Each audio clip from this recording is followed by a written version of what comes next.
So in the Torah, in the 5 books, there are exactly 1.5 arguments against God from humans.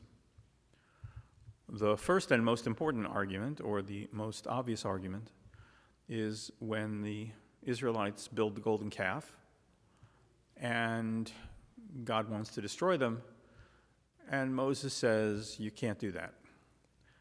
And they have this discussion in which Moses turns to God and says, look, you promised to bring him to the promised land, and more importantly, what will the neighbors think? And that's actually close to a quote, which is, what are the Egyptians going to say? You brought them out of Egypt only to kill them in the wilderness? It makes no sense. And Moses wins that argument. And the reason there's 1.5 arguments is because some of you might think that the argument between Abraham and God over the impending destruction of Sodom and Gomorrah is actually an argument. But I would submit to you that it's not, because Abraham loses. And because he loses, Sodom and Gomorrah lose even more. So I would classify it as half an argument. Also, within the text, when we get to that parsha, actually, we will be talking about exactly what did God want Abraham to do. But be that as it may, 1.5 arguments. Now, there's an entire book in the Tanakh that is dedicated to an argument against God. Does anyone know which? Job, the book of Job. So, in case for those of you who have not read the book and are waiting for the film, let me give you the synopsis. I'll give you and that is that God and the Satan, who is not the Satan of Christianity, but the Satan of Judaism, and that's a whole nother issue, are having coffee at Starbucks. And they have an argument or a discussion where God says, hey, Job's really a great guy. And the Satan says, no, he's not. I mean, you're protecting him. So to make a long story short, God gives the Satan permission to do just about anything to Job he wants except to kill him, which Satan decides to do. And Job handles it for a couple of days, 3 or 4 days, and then he lets out a shry, and for 40+ chapters, he's arguing with God. And of course, God is not responding, which God has a tendency to do when we argue with God, is to not, or at least we don't hear the response. And then at the very end of the book of Job, 178 chapters later, it seems, God comes down and says to Job, stop questioning me. I do what I do because I'm God. And Job backs off and says, okay, all right, now you don't have to watch the film. Now, the key to the book is that we, the reader, know exactly what happened and know that God was being capricious, but Job doesn't. Take everything I've just said and put it over here. In the 17th century, the founder of Hasidism, named the Baal Shem Tov, master of the good name, founds Hasidism as we know it today.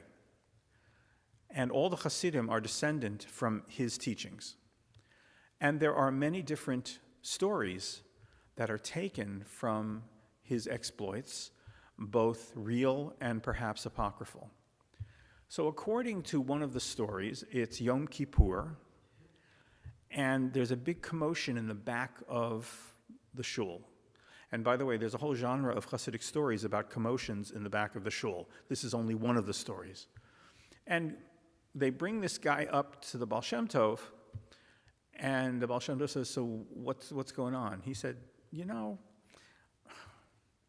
was talking to God, and I said to God, look, I've had a really bad year. All of these bad things happened to me, and I wasn't the best person in the world, I admit it. But God, you haven't had such a good year either. Look at all the things you allowed to happen to us. So I'll make you a deal, God. You forgive me, and I'll forgive you. And the Baal Shem Tov gets really angry, and he says, nar. Does anyone know what a nar is? Fool. It's a fool, like narishkeit. Nar is a Yiddish word meaning fool. He says, nar, you had God over a barrel. You could have had God forgive all of Israel, and you only thought of yourself. What a fool you are.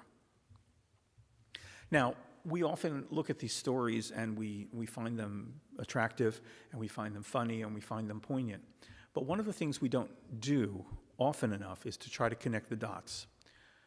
Think about the line between the argument of Moses and God and Job in the Tanakh, and this argument between a nar and God in the 17th century. And you have to at least stand back and wonder, how did we get from one to the other? How did we get from the point A, which is don't argue with God under any circumstances unless you're Moses, to point B, or perhaps point G, which is, oh my God, anyone can argue with God, and we'll have God over a barrel. And I'd submit to you that if you want to know what Judaism is all about, what our history is all about, and what we are all about, you have to look at those two stories and connect them. So, as I mentioned before the Torah service, in this parsha, Israel is being enjoined to fulfill the mitzvah. And the mitzvah, the word mitzvah, is singular. Now, one could argue that this is the mitzvah of all the Torah, but that's not the way it works in the text itself. When it's plural, it's plural. When it's singular, it's singular. So what is the mitzvah? And if you look at the parsha, and you look at last week's parsha as well, what you find is that the most important mitzvah, as we've said before, in the Torah, is to live in the land of Israel. And the punishment for breaking the covenant is being exiled from the land of Israel. And indeed, when the first temple is destroyed in 586 before the Common Era, the tradition ascribes this to idolatry. So in other words, the most important mitzvah, the mitzvah that was so important you could break anything else, but once you broke this mitzvah, the covenant was gone, was you couldn't worship other gods. 600 years later, when the second temple is destroyed, does anyone know what the rabbis ascribed the destruction to? What was the sin? Baseless hate. Baseless hatred, right. Sinat chinam. Baseless hatred, one person for another.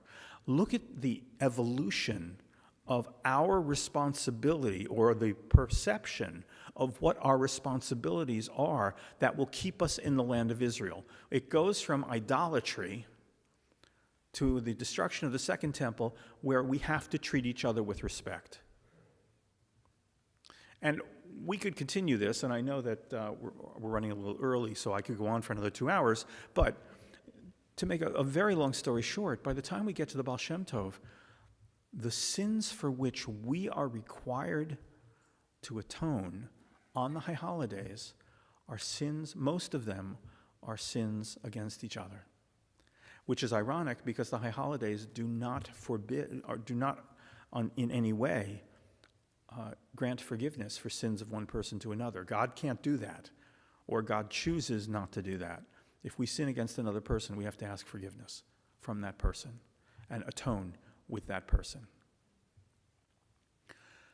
Judaism becomes a religion that is centric to the worship of the one God and living in the land of Israel, to a religious tradition that becomes eternal and is universal, and more importantly, is able to be observed anywhere in the world. So the question is, how did we get there? And I believe the reason we got there is because there's a truism that most of us do not think about enough. I know I don't. And that is, whenever there is an ending, there's also a beginning. When the first temple was destroyed, that was the ending of an era, but it was also the beginning of another era. And the survivors and the leadership of the community at that point recognized that it was an opportunity and a beginning. We could become reborn. And when the second temple was destroyed, it was the ending. It was the ending of sacrifice. It was the ending of having a temple in Jerusalem. It was the ending of Jerusalem. But it was also the beginning of our tradition as we understand it today. And by the time we get to the Baal Shem Tov, the high holidays are also an ending and a beginning. It's not just that we're ending one year and beginning another, but if we go through our lives, we're constantly endings are the norm, but they're also beginnings. The loss of someone dear to you is an ending, but it's also a beginning.